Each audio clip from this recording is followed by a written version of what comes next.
আমার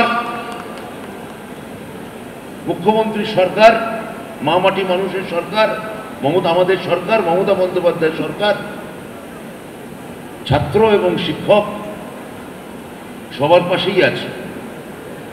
উচ্চশিক্ষায় বেশ কিছুদিন যাবৎ এক ধরনের বিপর্যয় চলছে। সেই বিপর্যয় পাঞ্জাবেও সত্য, বিহারেও সত্য, কেরালাতেও সত্য। সেই বিপর্যয়ের নাম কখনো বনোয়ারিলাল পুরোহিত, কখনো মিস্টার আরলেকার, কখনো আরিফ মোহাম্মদ,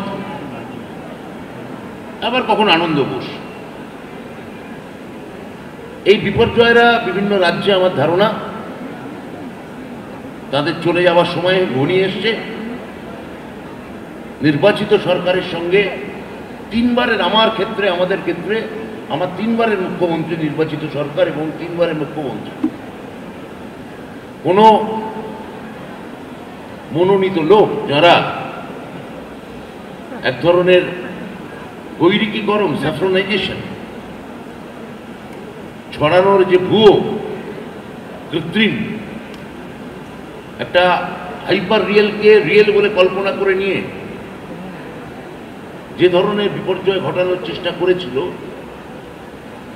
আমার মনে হয় সেই বৃত্তেরও এবার একটা সমাপিকা হবে। ওরা ধরে নিয়েছিলেন যে এটা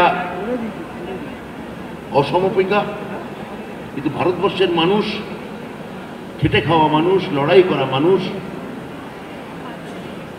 শুধুমাত্র ধর্ম দিয়ে বিভ্রান্ত না হওয়া মানুষ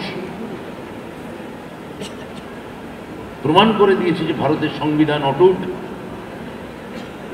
ভারতের যেটা মূল কথা, বৈচিত্র্যের মধ্যে ঐক্য এবং বিবিধের মাঝে দেখো মিলন মহান, সেই মিলনের সংগান আমরা এখন গোটা ভারতবর্ষ জুড়ে শুনতে পাচ্ছি। এবং বিপর্যয়, তার যে কালো কুজ্ঝটিকা, সেটা অবসান হওয়ার মুখে। আমি আজকে সমস্ত ছাত্রছাত্রীরা, যারা এই বাংলার ছাত্রছাত্রীরা এখানে এসছেন, আপনাদের সবার ভবিষ্যৎ উজ্জ্বল। আপনাদের সবাইকে অনেক অনেক শুভেচ্ছা জানাই, অনেক অনেক ধন্যবাদ জানাই। আপনারা সফল হন, কৃতি হন।